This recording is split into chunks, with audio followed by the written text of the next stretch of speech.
अभी आवाज़ आ रही है आपको मेरी? यस आ रही। ठीक है। अच्छा, तो अभी हम पढ़ रहे थे लास्ट, अभी जो हमने टॉपिक स्टार्ट किया था वो तो कंट्रोल पैनल। ठीक है।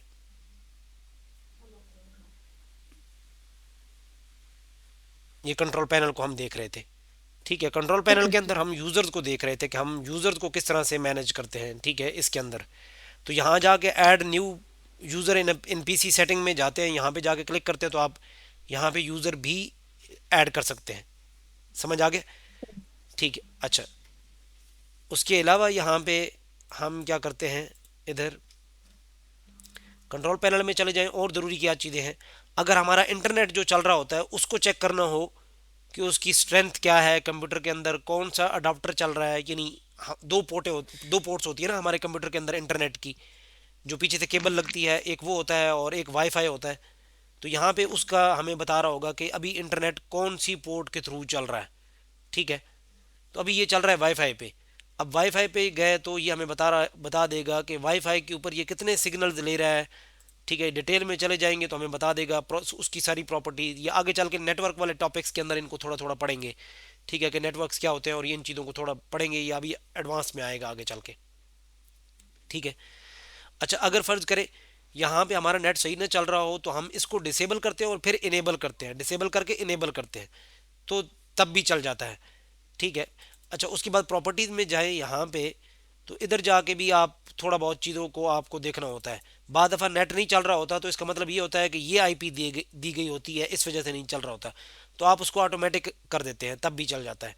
तो यहाँ पे ये जो सेक्शन है, ये अभी आपकी समझ में खैर थोड़ा ही आएगा, लेकिन सिर्फ बता रहा हूँ कि हमारे कंप्यूटर के अंदर जो इंटरनेट वाला ऑप्शन है वो इधर से कंट्रोल होता है, यहाँ से सारा। ठीक है। ये कहाँ से होता है? ये हमारा होता है, मैं दोबारा से दिखाता हूँ इसको। ये कंट्रोल पैनल में जाएंगे, यहाँ से ये कंट्रोल पैनल है, या यहाँ से चले जाएं। ये विंडोज़ का सर्च का मेन्यू है, यहाँ से चले जाएं, इधर लिखे कंट्रोल पैनल। ठीक है, ये कंट्रोल पैनल है। इसके ऊपर जाके क्लिक किया और इधर आ गया नेटवर्क एंड इंटरनेट, इसके ऊपर आ गया। ठीक है, दोबारा करें नेटवर्क एंड शेयरिंग सेंटर, इसके ऊपर जाके क्लिक करें। यहाँ पे हमें ये मिल गया सारा। ठीक है, ये पूरा इधर आके हमें मिल जाएगा। ठीक है, क्लियर हो गया? सही। Yes sir. जी। अच्छा, इसके अलावा अगर कंट्रोल पैनल पे हम चले जाएं तो यहाँ पे हमारे कंप्यूटर के अंदर जितने सॉफ्टवेयर इंस्टॉल होते हैं वो इधर पड़े होते हैं, ये देखें।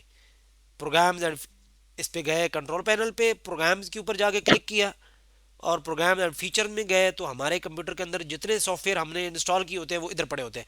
जैसे मोबाइल के अंदर ऐप होती है ना, वो तो सारी सामने पड़ी होती है। किसी के ऊपर भी yes double sir. Long long click करते हैं तो उसके साथ डिलीट का ऑप्शन आ जाता है या रिमूव का ऑप्शन आ जाता है, एप्लीकेशन आप रिमूव कर देते हैं। ठीक है, लेकिन कंप्यूटर के अंदर एप्लीकेशन इस तरह से रिमूव नहीं होती। समझ आ गई? यस समझ आ गई। वो जैसे भी फर्ज करें मैं यहाँ पे जाता हूँ तो इसको डिलीट का बटन दबाता हूँ तो ये एप्लीकेशन यहाँ से वक्ती तौर पे रिमूव हो जाएगी, लेकिन बैकएंड से रिमूव नहीं हुई, ये सिर्फ डेस्कटॉप से रिमूव होगी। ठीक है। अगर हमें परमानेंट किसी एप्लीकेशन को रिमूव करना हो तो यहाँ पे जाएंगे, दोबारा वापस जाता हूँ, प्रोग्राम्स पे जाएंगे और उसके बाद प्रोग्राम्स एंड फीचर्स पे जाएंगे इधर, और ये एप्लीकेशन हमारे पास सामने सारी आ जाएंगी जितनी भी मेरे पास इंस्टॉल है। ठीक है। अब अगर इनमें से यस। मुझे कोई अनइंस्टॉल करनी है, जैसे अभी फर्ज करें इसको मैं अनइंस्टॉल करता हूँ, इस पर मैंने क्लिक किया और अनइंस्टॉल के बटन पे प्रेस करता हूँ, यस करता हूँ, तो ये एप्लीकेशन ऑटोमेटिक जो है इंस्टॉलेशन अनइंस्टॉलेशन की तरफ चली जाएगी, अनइंस्टॉल हो जाएगी। ठीक है, जैसे ये देखें, मैं इसको अब क्लिक करूँगा तो ये पूरी एप्लीकेशन अनइंस्टॉल हो जाएगी। ये समझ आ गया? सही। जी जी। अच्छा, उसके बाद अगला हम देखते हैं, हमारे पास जो है यहाँ पे हमने अगर हमारे कंप्यूटर के ऊपर हमारी जो क्लॉक है यानी ये जो घड़ी है, ठीक है, ये सही प्रॉपर ना चल रही हो तो वो यहाँ से होती है, क्लॉक एंड रीजन के अंदर जाते हैं आप, डेट एंड टाइम में, सेट डेट या। एंड टाइम यहाँ पे।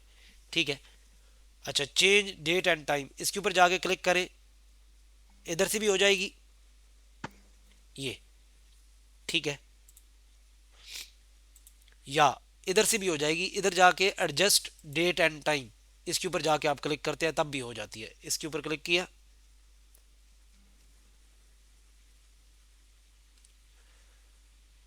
यहाँ पे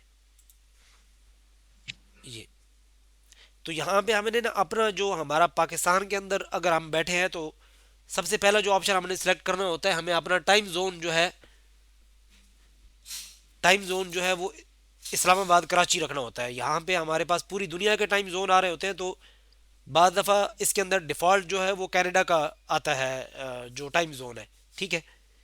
तो हमने उसको हटा के इस्लामाबाद कराची करना होता है, वरना हम हमेशा एक दिन पीछे रहेंगे, ठीक है। हमारे हमारा जो टाइम कंप्यूटर के ऊपर आ रहा होगा वो एक दिन पीछे आ रहा होगा।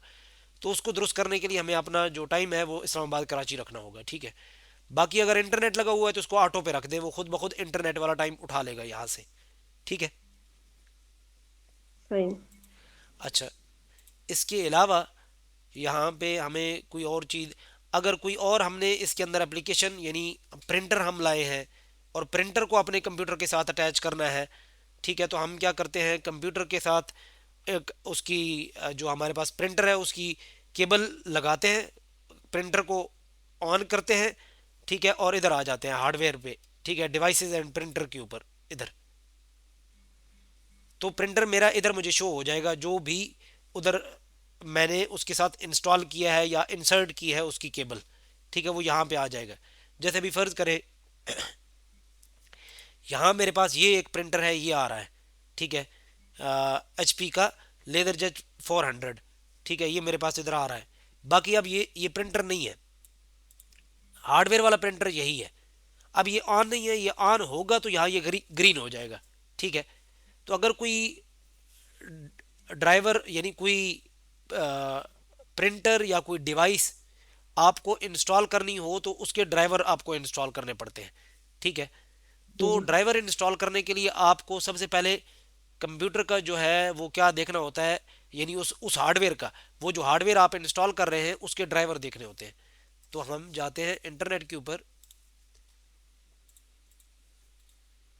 और यहाँ पे जाके अगर हमारे पास हमारा जो प्रिंटर है वो है HP लेदर जेट 400, ठीक है, ये मैंने इसको जाके क्लिक किया तो अब ये देखिए ये वेबसाइट HP की अपनी वेबसाइट आ गई है, ठीक है। इसके ऊपर मैंने जाके क्लिक किया तो ये यहाँ पे एक पहले एप्लीकेशन आ जाएगी, इसको इंस्टॉल कर लें, ये आपकी कंप्यूटर के अंदर सारे ड्राइवर जो प्रिंटर के ड्राइवर हैं उनको इंस्टॉल कर देगी, ठीक है। तो आपका प्रिंटर जो है वो चल जाएगा इस तरीके से। ये क्लियर हो गया? यस। जी। अच्छा, उसके अलावा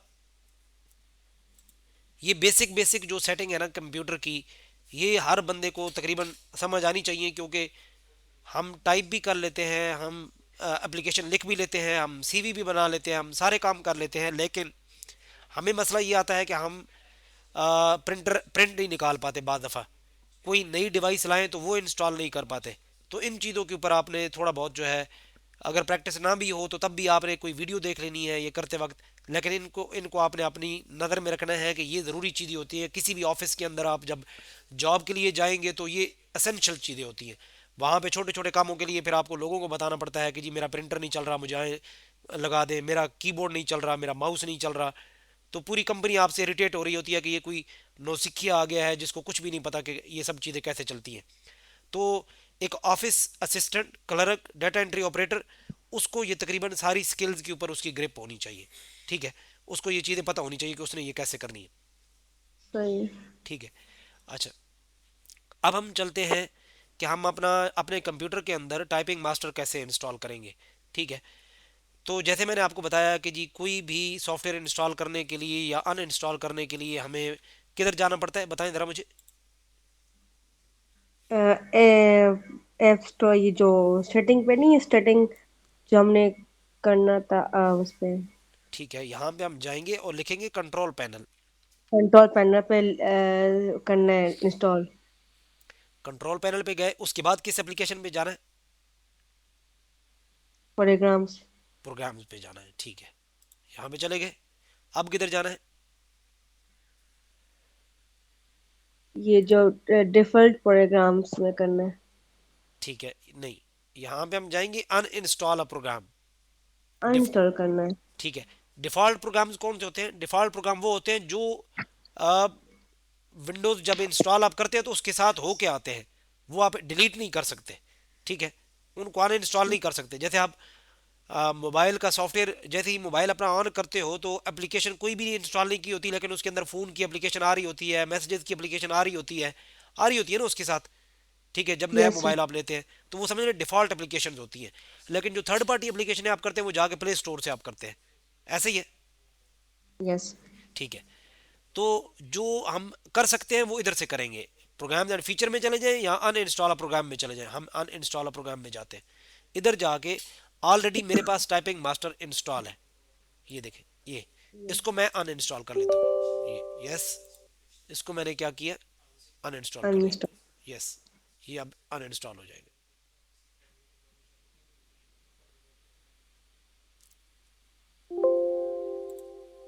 जी, ये अन इंस्टॉल हो गया। अब मैं इसको दोबारा इंस्टॉल करता हूँ, मैं आपको इंस्टॉल करके दिखाता हूँ। ये मेरी जो एक वीडियो इंटरनेट पे पड़ी है, मैं वो भी आपके साथ शेयर कर दूंगा कि टाइपिंग मास्टर डाउनलोड कैसे करना है, उसको इंस्टॉल कैसे करना है। ठीक है, ये सारा मैं प्रोसेस आपको डिस्क्रिप्शन के अंदर मैं लिंक डाल दूंगा ना, तो आप उसको क्या करेंगे, वहां से डाउनलोड कर लीजिएगा। ओके। ठीक है, ये सॉफ्टवेयर पे गए। टाइपिंग मास्टर पे। यहाँ पे मेरे पास टाइपिंग मास्टर प्रो पड़ा है।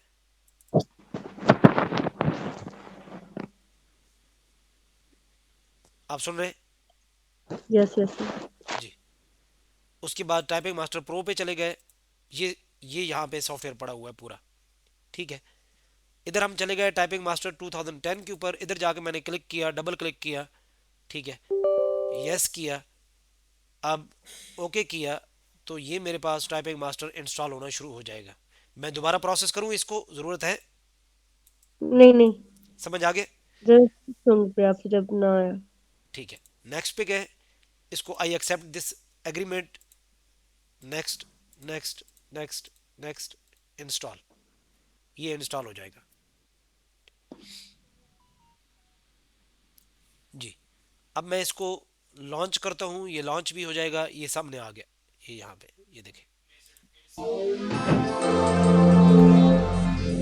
अब अगर आप जाके इसको खोल के देखें, ये देखें, ये वाले जो लेसन है ये लॉक आ रहे हैं, इसके अंदर लॉक आ रहे हैं ना। जी जी। जी, तो अब मुझे इनका लॉक खोलना है। इसका मतलब है कि मुझे इसको क्रैक करना होगा। ठीक है, यानी कि समझ लें मुझे इसका एक्टिवेट करना होगा इस सॉफ्टवेयर को। तो एक्टिवेट कैसे करेंगे आप, उसी फोल्डर पे चले जाएं जहां पे ये सॉफ्टवेयर पड़ा है, जो मैं आपके साथ शेयर करूंगा। ठीक है, ओके। उसमें ये फाइल पड़ी है टी मास्टर की, इसको कॉपी करें। ठीक है, सही। सी ड्राइव में चले जाएं, उसमें चले जाएं प्रोग्राम फाइल्स के अंदर, ये 86 वाली जो प्रोग्राम फाइल्स है इस पे चले जाएं, और यहाँ पे फाइल फोल्डर ढूंढे टाइपिंग मास्टर का, ये और इधर जाके इस फाइल को पेस्ट कर दे, और इसको लेके replace the file in the destination, इसके ऊपर जाके क्लिक करें और इसको कंटिन्यू कर दे। यहां तक प्रोसेस सारा समझ आ गया? यस। ये रिपीट करने की जरूरत तो नहीं है। नहीं नहीं। ठीक है, कंटिन्यू किया। अब ये मेरे पास जो सॉफ्टवेयर है ये एक्टिवेट हो गया। दोबारा जाके इसके ऊपर आप डबल क्लिक करते हैं,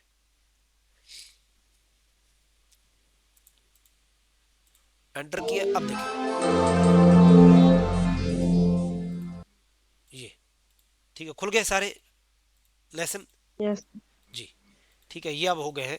इसका मतलब है कि अब हम जो है ना क्या कर सकते हैं, अपना ये पूरा यूज़ कर सकते हैं। ठीक है, तो ये आप आज आपका समझ रहे पहला टास्क है। ठीक है, जो हो गया कि जी आपने अपने कंप्यूटर के ऊपर टाइपिंग मास्टर के थ्रू जो है ना कि टाइपिंग मास्टर इंस्टॉल करना है। ठीक है, मैं कर दूंगी। हाँ, बस ये आप कर लीजिएगा। अब मुझे यहाँ तो लिंक भेजिए पे, मैं कर दूंगी। ठीक है, तो कंप्यूटर भी ठीक चल चल जाएगा, कंप्यूटर को ठीक करा लेंगे। यस, ठीक करवा देंगे। हाँ, उसको लाजमी ठीक कराना है, क्योंकि मैंने अगले 3-4 दिन सिर्फ आपको आपको टाइपिंग करानी है, उसका टेस्ट लेना है बस। टाइपिंग जब दुरुस्त हो जाएगी तो हम जो है ना बाकी काम करेंगे। ठीक है, ओके सर। हाँ जी। तो अब यहाँ तक कोई क्वेश्चन है, जो चीज़ मैंने पढ़ाई उसका कोई रिपीट आपने लेना है? समझ आ गई मुझे। समझ आ गई है? ठीक है, मैं एक दफ़ा फिर से दोबारा से रिपीट करता हूँ चीज़ों को मैंने जो जो पढ़ाई हैं आपको। सबसे पहले मैंने आपको डेस्कटॉप कंप्यूटर के ऊपर लेफ़्ट क्लिक और राइट क्लिक पढ़ाया, ठीक है, इन दोनों के दरम्यान में डिफरेंस समझाया। उसके बाद मैंने आपको राइट क्लिक के ऊपर जो आने वाले आइकन्स हैं इसके बारे में बताया, auto arrange, small, medium, large, इनके बारे में पढ़ाया। फिर उसके बाद मैंने आपको सॉर्ट पढ़ाया कि इसको तरतीब कैसे देते हैं। फिर मैंने आपको यहाँ पे पढ़ाया कि न्यू फोल्डर कैसे क्रिएट करते हैं। यहाँ पे इसका मैंने आपको एक शॉर्टकट भी पढ़ाया, कंट्रोल+N के साथ इसका शॉर्टकट है, ठीक है। यस। अच्छा, उसके बाद जी मैंने आपको पढ़ाया यहाँ पे कंट्रोल पैनल, ठीक है। ये कंट्रोल पैनल मैंने आपको पढ़ाया। कंट्रोल पैनल के अंदर मैंने यूज़र अकाउंट्स बताया कि यूज़र कैसे क्रिएट करते हैं, ठीक है। उसके बाद मैंने आपको इसके अंदर बताया नेटवर्क एंड इंटरनेट के बारे में। फिर मैंने आपको बताया कि आप अपनी क्लॉक यानी क्लॉक एंड रीजन को कैसे एडजस्ट करते हैं। फिर मैंने आपको बताया हार्डवेयर एंड साउंड्स के अंदर कि इसके अंदर किसी भी हार्डवेयर को कैसे अटैच करते हैं। फिर मैंने आपको बताया प्रोग्राम यानी कि सॉफ्टवेयर इंस्टॉल और अनइंस्टॉल कैसे करते हैं, ठीक है। ये चीज़ें मैंने सारी आपको बताई। अच्छा, इसके बाद आके हमने जो प्रोग्राम्स के अंदर जाके किसी भी सॉफ्टवेयर को अनइंस्टॉल कैसे करते हैं वो हमने सीखा, ठीक है। अच्छा, इसके बाद हमने यहाँ पे जाके टाइपिंग मास्टर को इंस्टॉल किया और उसको एक्टिवेट किया। तो ये हमारे लेसन का एक ओवरव्यू है, हमने इन चीज़ों को इसके अंदर पढ़ा है। अगर कोई कन्फ्यूजन है तो आप मेरे से पूछ सकते हैं। अभी तो नहीं कंफ्यूजन। हाँ बस सही है। अब आपने मुझे मैसेज पे बताना है कि आपका कंप्यूटर कब तक ठीक हो, क्योंकि कल उसके ऊपर जो है ना हम टाइपिंग मास्टर इंस्टॉल भी करेंगे और फिर आपसे प्रैक्टिस भी करवाना स्टार्ट करूंगा मैं। Okay sir. जी जी, चले, ठीक है, इंशाल्लाह फिर नेक्स्ट क्लास में मिलते हैं। अल्लाह हाफिज। ओके, अल्लाह हाफ़िज़।